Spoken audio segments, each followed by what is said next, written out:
Great Britain developed a flourishing motorcycle industry from the start. Like the United States, British riders wanted affordable, adventurous travel.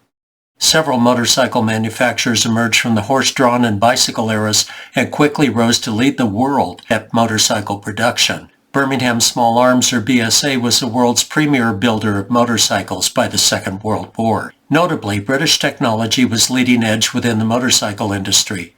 Overhead valve pushrod engines and bikes of all engine sizes satisfied the large British and European markets. Following World War II, the predominant makes and engine builders were the BSA, Triumph, Ariel, Norton, Royal Enfield, J.A.P, Villiers, AJS, Matchless, and Vincent. Gone was the legendary Bros Superior. The streamlined, swifter handling post-war British bikes found a ready market in the United States, providing an alternative to the bulkier V-twin American iron. As the lighter British bikes grew in popularity, Harley-Davidson and Indian responded with less cumbersome bikes, like the Indian Scout, the Harley-Davidson K model, and finally, the formidable Harley-Davidson Sportster. The pattern of nimble British bikes included BSA, Triumph, Norton, Matchless, AJS, and the Ariel Red Hunter. Larger Ariel Square 4 and the V-twin Vincent dominated the middleweight bike classes and still handled well. Vincent made the ton, or 100-mile-per-hour mark with its bigger bikes, while the lighter, racing-inspired 350cc and 500cc British singles and 500cc and 650cc parallel twins pushed speed upward in these classes. The Triumph Thunderbird and BSA Rocket took the post-war lead in sales, and in the American cult classic film The Wild One, a Triumph Thunderbird 6T flashed across the silver screen with Marlon Brando playing the lead character Johnny. Brando rode his personal British bike. By design, the British motorcycle frames and front forks were not much different than American motorcycles. They evolved from Springer front ends and hardtails to telescopic hydraulic front forks with either plunger or coil-over shock rear suspension and a swing arm. British frames were reasonably rigid with engine cradles, and arguments exist to this day about whether a BSA or Triumph had the better down-tube design to tie into the engine's double cradle. In my experience, BSA motorcycle frames were superior, although this is not worth arm wrestling over. Engine design and reliability were close, although again, I still prefer the BSA as a substantial and reliable mass-production motorcycle. American riders found each of the British brands to their liking. Norton had the racing records at Europe, and the 60s and 70s 750cc Commando non-unit twins were generally regarded as sport bikes. The Vincent certainly held this prestige, but pricing placed the famous Black Shadow and Black Lightning models in an elite, limited market. For mass consumption, the British motorcycle heydays were the late 50s through the 60s and into the early 70s. Aesthetics are a personal preference, and my favorite British road bikes were the 60s and early 70s 650cc and 750cc Triumph, BSA, Norton, AJS, Matchless, and Ariel. The 1948-55 Vincent Black Shadow was in its own league. A highly refined, race-proven overhead valve pushrod V-twin engine displaced 998 cc's to rival an Indian or Harley-Davidson. The bike's cantilever rear suspension used the engine as a stressed member. Without a frame cradle, the Vincent Black Shadow weighed in at a svelte 500 pounds wet. The outcome was a 125-mile-per-hour motorcycle well ahead of its time. The original large-engine sport bike. Vincent was an engineering masterpiece for the post-war motorcycle era. The bike became legendary for both its performance and handling. These iconic bikes hold incredible collectible value today. A derivative 1951 Black Lightning model that shipped new to Australia eventually became a world speed record holder, reaching 141.5 miles per hour. This bike sold in recent years at a Bonhams auction for $929,000 US. British non-unit and unit construction motorcycles were at their peak of performance engineering by the late 60s. The conservative pushrod overhead valve engines were reliable and capable of reasonably high RPM horsepower. The BSA Rocket 3 and Triumph Trident triples peaked at 7,500 RPM. Honda, of course, held the record for high RPM racing engines, speeds above 12,000 RPM that would eventually spill over to street bike engines. My 3 previously owned pristine BSA motorcycles were purchased at a reasonable fare in the early to mid-70s. Bargains were common, as newer motorcycles depreciated quickly, just as they do today. Owners lost interest, traded, or sold bikes frequently, which was advantageous for a die-hard enthusiast willing to bring a pre-owned motorcycle back to as-new condition. I have renewed, refreshed, and restored scooters and motorcycles for over 6 decades. Coincidentally, each of my BSAs were 1969 models with a single, twin, and triple-cylinder configuration. The single was BSA's B44 or 441 Victor Special Scrambler. This bike grew out of European GP and off-road racing with a reliable, slightly under-square, high-torque output. Ruggedly built, with a notably strong yet lighter weight tube frame, fully street legal with 2-up seating, the bike weighed 320 pounds wet and 306 pounds dry. Not much more than a modern big-bore enduro motorcycle, and certainly on par with today's lighter dual sports. Although rated a seemingly modest 28 to 30 horsepower, the Victor could reach a 95 mile/hour top speed with stock sprocket ratios. I consider the Victor Special among the most aesthetically pleasing motorcycles ever built. This bike was one I should have kept. Although it was a true dual sport by today's standard, the Victor's front forks, similar to the BSA Shooting Star or Roadster road bikes, had limited travel. The oil-dampened forks bottomed woefully in rough terrain.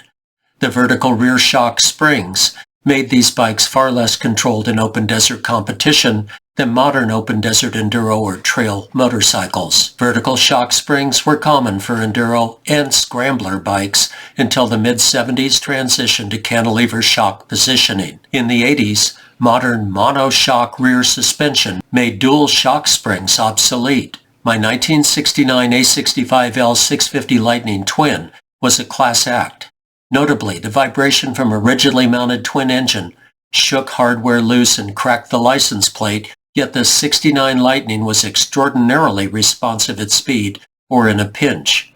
Handling was nimble and immediate, with the center of gravity right where it belonged. The bike featured a double down tube and cradle frame with a wet weight around 420 pounds. Given its 52 horsepower, this power-to-weight ratio was substantial, and better yet, the bike could handle. The virtually square 75mm bore by 74mm stroke and 9-to-1 compression with dry sump lubrication made reliable and ample torque. Both the Victor and Lightning were classic British bikes with user-friendly maneuverability and good looks. At the top of the BSA road bikes was my A75R Rocket 3 Triple, similar to the Triumph Triton, yet with distinctively BSA chassis engineering. The Rocket 3 dominated road racing with Dick Mann and others leading the pack. Triumph was notably up there as well, with Gene Romero riding. In the era when Japanese bikes had leading-edge overhead camshaft parallel 4-cylinder engine designs like the CB750 Honda, BSA's 3-cylinder overhead valve pushrod engine held its own. The Rocket 3's weight crept up to 498 pounds wet. With a 5-gallon fuel tank filled, handling was distinctly different than the flickable Lightning or Victor Special. I would put the Rocket 3 in the class of today's sport touring bikes. This motorcycle was stable and grounded at speed. In the days of Nevada's basic speed law, I could run a dry and deserted Highway 395 between sparsely populated Carson Valley and Carson City in 9 minutes, averaging a legal 113 miles per hour between the posted speed limit points. While today's more refined and technologically advanced motorcycles feature traction control, ABS, and track-tuned suspension, the Rocket 3 was highly capable at any speed and readily responsive to a rider's demands and input. Heftier for British motorcycles, the Rocket 3 and Triumph Triton were more akin to the Vincent Black Shadow. For overall handling, I preferred the A65L Lightning. For road stability and a marked reduction in vibration, the 3-cylinder A75R 750 triple engine was clearly superior.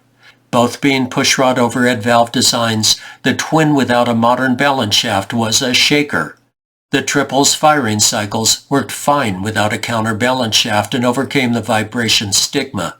When I bored the Rocket 3's 40,000ths of an inch oversize and installed Trident replacement pistons, the added compression did not create vibration. While American bikes were race tested on flat tracks, Daytona Beach, and Bonneville, the British bikes reflected their lengthy legacy of GP and TT racing, including venues like the Isle of Man.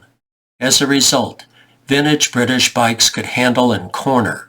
The Rocket 3 and Trident were quintessential British bikes. Along with Norton, they maintained a loyal American following into the mid-70s. While the BSA brand disappeared after 1972, models like the Craig Vetter-designed Triumph X75 Hurricane Triple survived slightly beyond this point. The Trident officially ended production in early 1976 with a long-awaited electric start and a left-side gear shifter. The brake pedal moved to the right side with these final T160 models. Remaining T160 Triumph triples trickled slowly through dealerships into 1977. Despite the popularity of the British BSA Triumph and Norton models, in 1969 the fate of these bikes was forever changed by Honda's introduction of the double overhead camshaft parallel four-cylinder CB750 motorcycle. As a devoted British bike buff, I was not swept away by the CB750. Riding that bike exposed the many concessions made for the engine's tall, wide posture. To me, the CB750 had a heavy, high center of gravity road feel. Yes, the engine performed well, and in typical Honda order, it was virtually bulletproof. Fortunately, tuning was not an everyday chore.